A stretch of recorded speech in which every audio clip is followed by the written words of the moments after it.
Hi, welcome to the Kaiser Report. I'm Max Kaiser. You know, we're living in a time of moths, my friends. Casanova said, "Be the flame, not the moth."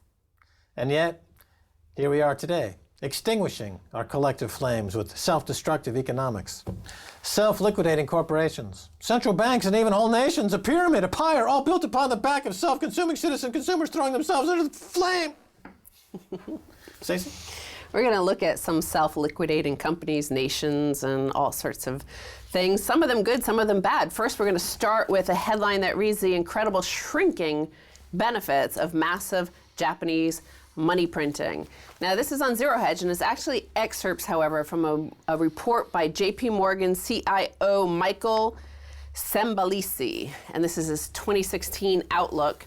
And first, he shows the incredible shrinking benefits of massive Japanese money printing. So shrinking benefits, the Bank of Japan balance sheet expanding by 144%. Since 2012, the devaluation of the yen is 27%. Monetary growth annualizes 3.9% since 2012. Bank loan growth 2.4%. Nominal GDP growth 1.9% annualized. Core inflation 1.3% annualized. And real GDP 0.8%. As you see, it's taking a whole lot of debt, though 144% on the balance sheet, to create this 0.8% GDP growth. Mothra! Godzilla! Deadzilla! Well, Japan's an interesting case, Stacey, because they have debt to GDP now at 250%. Yes.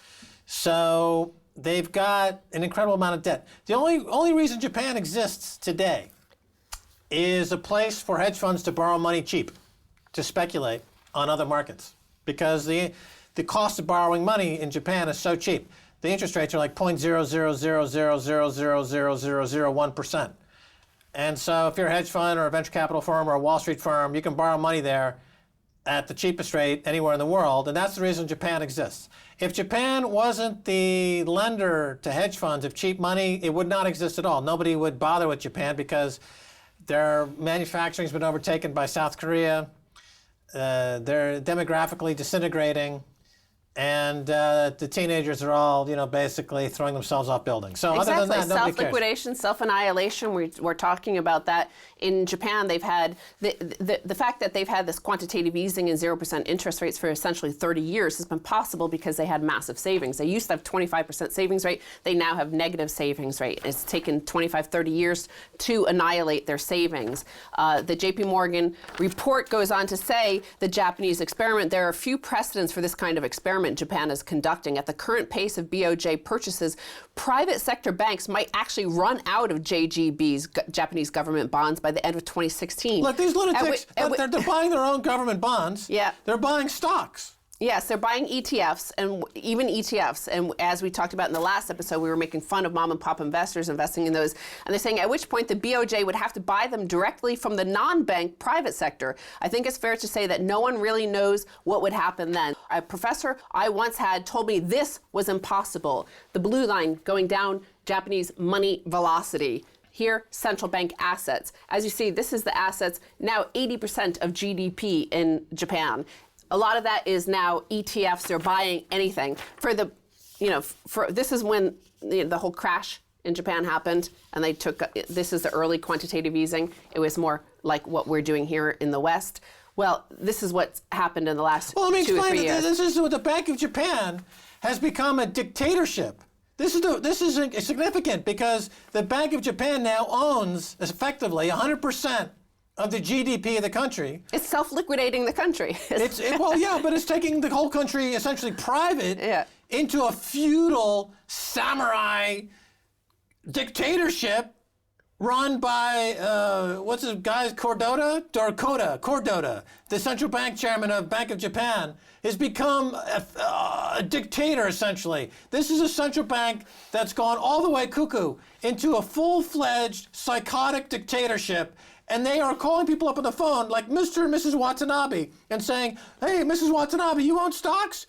I'll buy them. The Bank of Japan will buy your stocks. Well, that's what they're saying from they're your gonna brokerage do. account. We'll buy them. We'll buy your stocks. And Mrs. Watanabe saying, why? Why will you buy my stocks? Because if we don't, this entire freaking island's going to sink.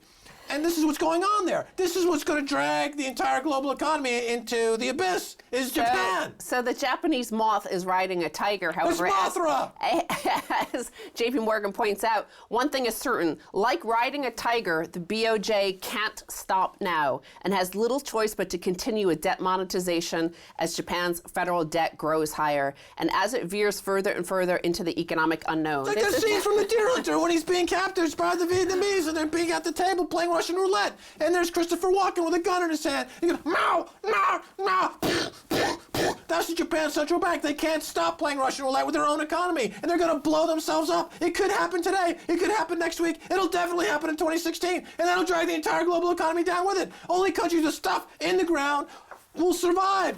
Well, that's the next headline. And now self-liquidation of companies, we've seen that through stock buybacks. These companies have been essentially liquidating the company, going private. Now here's an interesting concept put forward over the Christmas break that I wanted to bring up here on the Kaiser Report because it's an interesting concept in terms of the oil sector. Western oil firms must innovate or die. This is in The Guardian, Anatol Kaletsky, and he's talking about the fact that basically, prices were artificially high because of the oil cartel run by Saudi Arabia. They've now lost control. The prices have collapsed. Consumers have benefited, but most producers have been harmed. But he talks about that not all producers are the same, and he looks at the Western corporations, the publicly held listed companies that could actually benefit shareholders by an interesting thing. He said one condition must be met for them to reward their shareholders. The managements of leading energy companies must face economic reality and abandon their wasteful obsession with finding new oil. The 75 biggest oil companies are still investing more than $650 billion annually to find and extract fossil fuels in ever more challenging environments. This has been one of the greatest misallocations of capital in history, economically feasible only because of artificial monopoly prices. And he's saying now with the price of oil trading freely in a free market price, what is happening is we're going to revert to real capitalism, which is that the marginal producer is going to set the price, i.e. the lowest cost producer instead of the highest cost producer, like in America, the fracking, that each new barrel, that was setting the price. Now it's going to be the marginal producer. So in a normal competitive market, prices will be set by the cost of producing an extra barrel from the cheapest oil fields with spare capacity. This means that all the reserves in Saudi Arabia, Iran, Iraq, Russia, and Central Asia would have to be fully developed and exhausted before anyone even bothered exploring the Arctic ice cap or deep in the Gulf of Mexico or hundreds of miles off the Brazilian coast. So he comes up with an idea for what these big oil companies should do, like Exxon, Shell, Mobil, all the Western companies. They should sell their services, their fracking know-how, their technological know-how, because they're competing against nations like Iran, which can produce for $1 a barrel. And he said they should just liquidate the company. Their ultimate goal should be to sell their existing oil reserves as quickly as possible and distribute the resulting tsunami of cash to their shareholders until all of their low-cost oil fields run dry. That is precisely the strategy of self-liquidation that tobacco companies use to the benefit of their shareholders. If oil managements refuse to put themselves out of business in the same way, activist shareholders or corporate raiders could do it for them. If a consortium of private equity investors raised the $118 billion, for example, needed to buy BP at its current share price, it could immediately start to liquidate 10.5 billion barrels of proven reserves worth over $360 billion, even at today's depressed price of $36. So he's saying it's going to be a long time now. If we have a free market in oil prices, it's going to be a long time before they could ever even touch those reserves. We have a climate change world where we need to reduce our carbon footprint anyway. So why are these companies in the business of misallocating $650 billion per year in capital towards finding new reserves way out in the middle of the ocean or way under huge blocks of ice in the Atlantic, in the Arctic? Why can't we just liquidate these companies, disperse the cash, and even use some of that cash, he says, to invest in alternative fuels, for example? The idea of an oil company innovating is an oxymoron. There's no innovation, essentially. I mean, you can come up with different ways to drill. Fracking, conceivably is an innovative way to get more energy. But the only innovation we're seeing in the energy business is Tesla. Exactly. is electric cars. I mean, but that's not Exxon's primary But business, is it? he's saying this is a hostile bid. This is a hostile takeover. You can take over this company and liquidate it.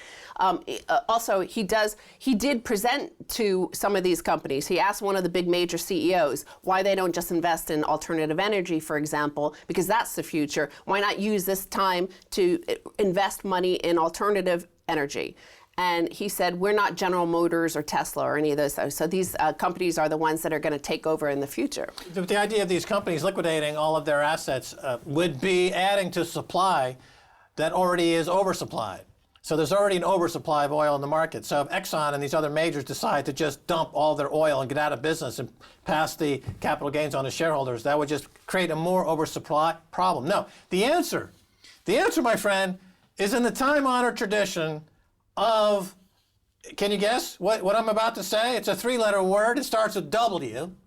And we see Saudi Arabia and Iran, and now deciding, I'm sure, that, we can't sit back and watch the price of oil go down. Let's start a war with each other, which they're doing. Why? Because they want to get the price of oil up. They don't care how many. You think Saudi Arabian cares how many Saudis die when they're out there hacking the heads off their people every day? Like, oh, you said something bad about the king. You insulted his white hair or something. Clop. And then there's Hillary Clinton and everyone else in Washington saying, bravo, another head chopping. Grassimo. They don't care. Iran, they got their own problems. Let's go to war. So Iran produces oil for $1 a barrel. Here is a good idea, I think, of liquidating this company. All the, if you combine all of the Greenpeaces and all those environmental NGOs of the world and all of their cash, we know Greenpeace has $100 million on their books. They could buy out BP and liquidate it. They could just liquidate the company and make $360 billion on the $118 billion it costs to buy the whole company out. Well, Carl Icahn, as a corporate raider, is trying to take over Apple Computers, the biggest company in the world. So he should be able to take over BP and liquidate BP. That's what I'm saying. This is an idea presented Where's he here. going to get the money? In Japan, because Japan will give him the cheapest money out there in the world at less than, one fraction of a percent per percent for Carl Icahn to buy BP, liquidate BP. My God, we must go now. Flap into the flames. Don't do it, Mothra. Stacy Ra. You could be one of those Japanese super, Stacy Ra. Oh, it's Stacy Ra. Okay, cut with the Stacy Zilla. Stay tuned for the second half. A whole lot more.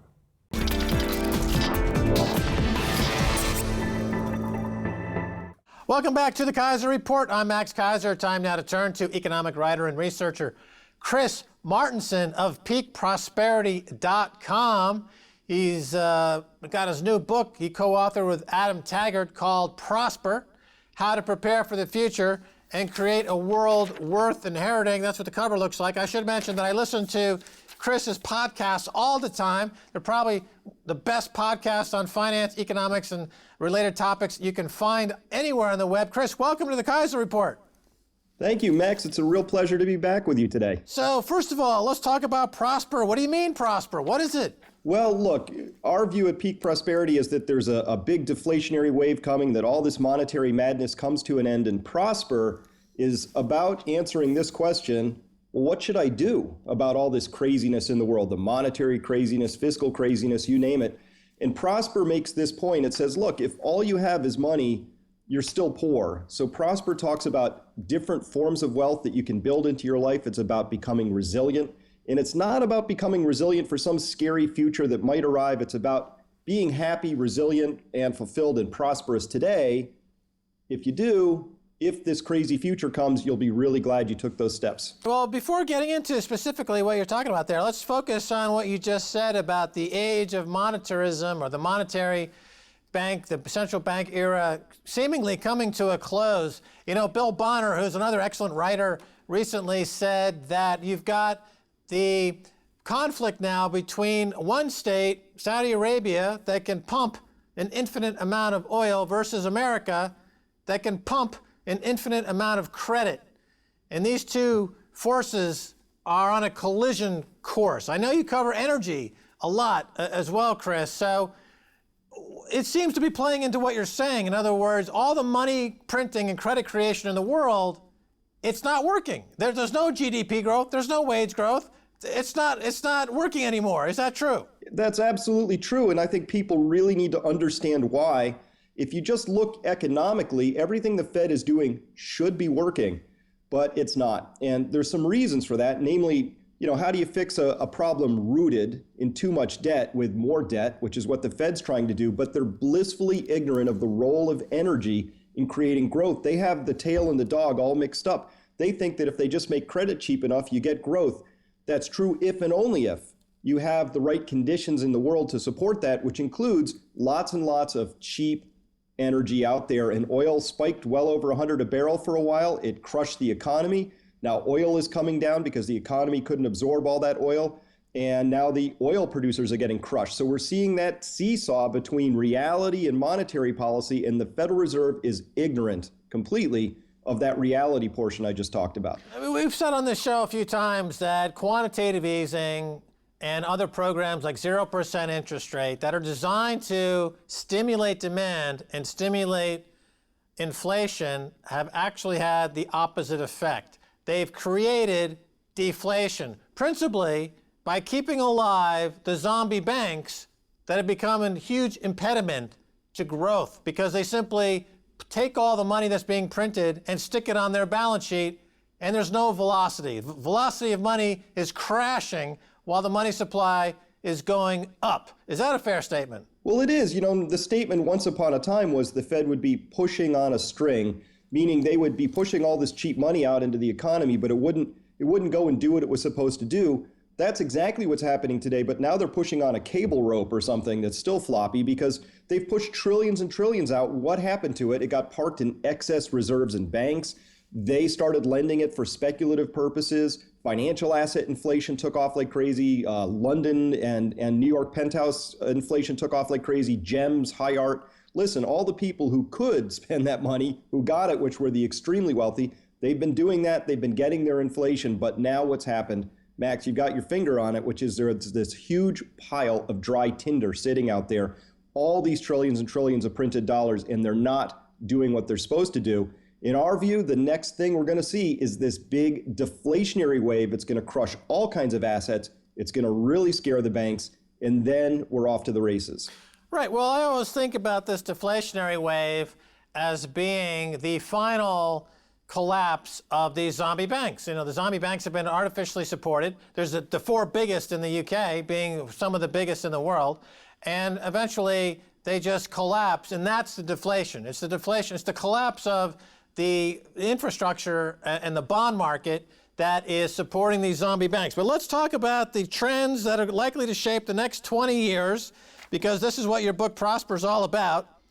And so talk about these trends and how will that enable prosperity? How do you play into it, Chris?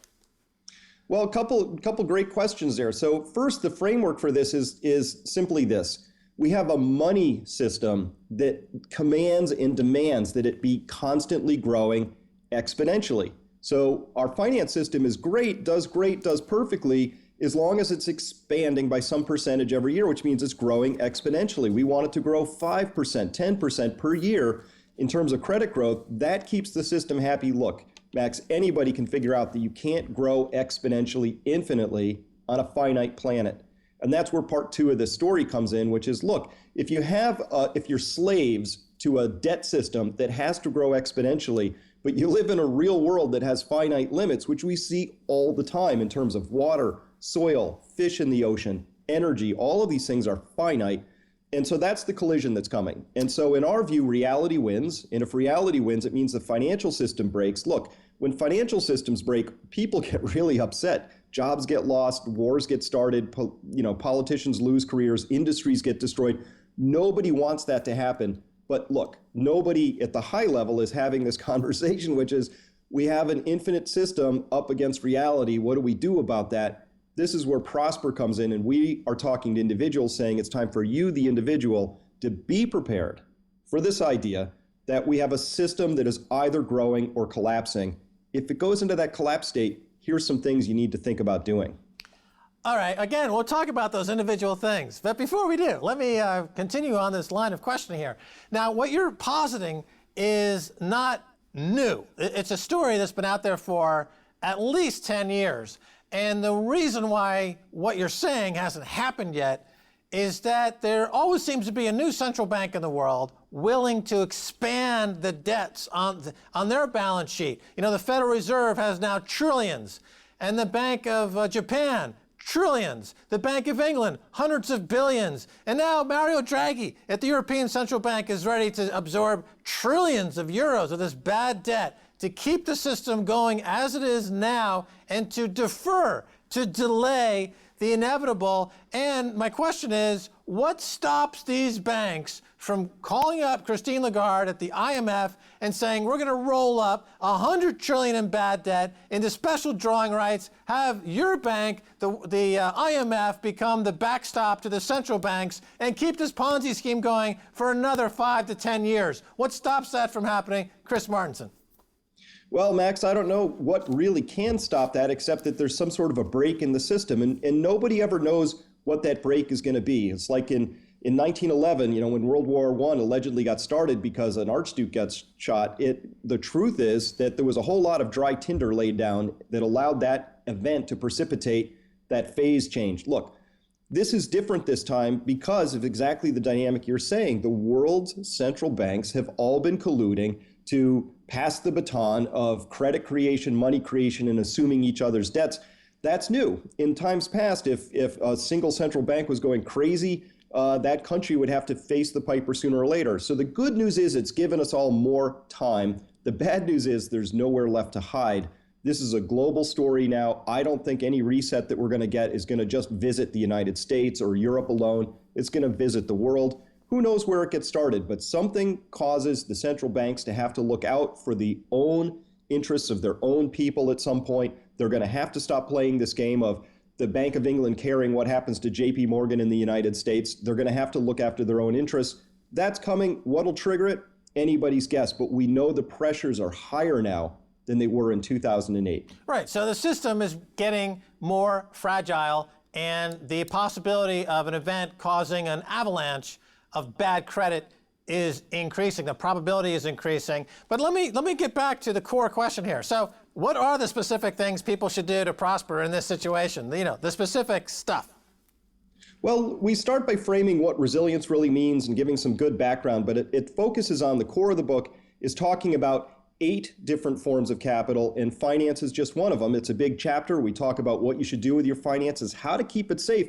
Considering what we know that MF Global means that client accounts are no longer segregated and safe. We know that Wall Street will steal brazenly and the big banks will steal brazenly. We know that bail-ins are going to happen. So given that, how do you manage your money? That's part of it. But if all you have is money, you're still poor. And we talk about these other 7 forms of capital. Examples are... All right, we got 2 minutes. Capital. What are the 7 forms of capital? Social capital, very important. Living capital, which is my personal body plus the things living outside my house. Material capital, which might be solar installations, making new investments in your homestead to make it more energy efficient, things like that. Cultural capital, where you live, very important. Very different response in New Orleans to a disaster compared to Japan. So cultural capital is very important. Your time capital, of course. And here's a biggie. Your emotional capital, how you respond to crisis, is going to be as important as the crisis itself. We find a lot of people are unprepared in that bucket. But Chris, over the past 50 years in America, all these institutions that would develop these different forms of capital have been dissolved. The social capital has been dissolved by the emergence of the silos of vanity-driven social media. The theological capital has been destroyed because nobody goes to church anymore, really, it's been co-opted by fanatics. The education has become too expensive. People can't afford to get educated anymore. The job market's been destroyed. Unions have been destroyed. All of these other ulterior forms of capital have been systematically destroyed, leaving only one, and that is the net worth number. The Forbes Fortune 400 list is the only guiding principle of America. Everything else has been destroyed. So if you're telling me you're going to pull the rug out from underneath that last surviving bastion of self-worth, How can anyone just automatically go back to these other forms of social capital and other forms of capital? It seems like impossible. It does seem impossible, but it's not. We have thousands of success stories of people who have built their capital in these other areas. It's very rewarding. It's fulfilling. It's not easy in many cases, digging into your emotional or spiritual capital. Trust me, there's some work there that can be a little dark at times, but it's so worth it, Max. These are things people have to do for exactly the reasons you just enumerated. These institutions have been destroyed, monetized, commoditized, sold back to us. It's time to take that back. This is ultimately about taking control of what you can while you can. We think it's the most prudent course of action for any individual to take. We got to wrap it up. Chris Martenson, the book is Prosper. Sounds fascinating. It's available now. Thanks so much for being on the Kaiser Report. All right. Thank you, Max. Been a pleasure. All righty. Well, that's going to do it for this episode of the Kaiser Report with me, Max Kaiser, and Stacey Herbert. I'd like to thank our guest, Chris Martenson, author of Prosper, How to Prepare for the Future and Create a World Worth Inheriting. If you'd like to get in touch, tweet us, the Kaiser Report. Until next time, bye, y'all.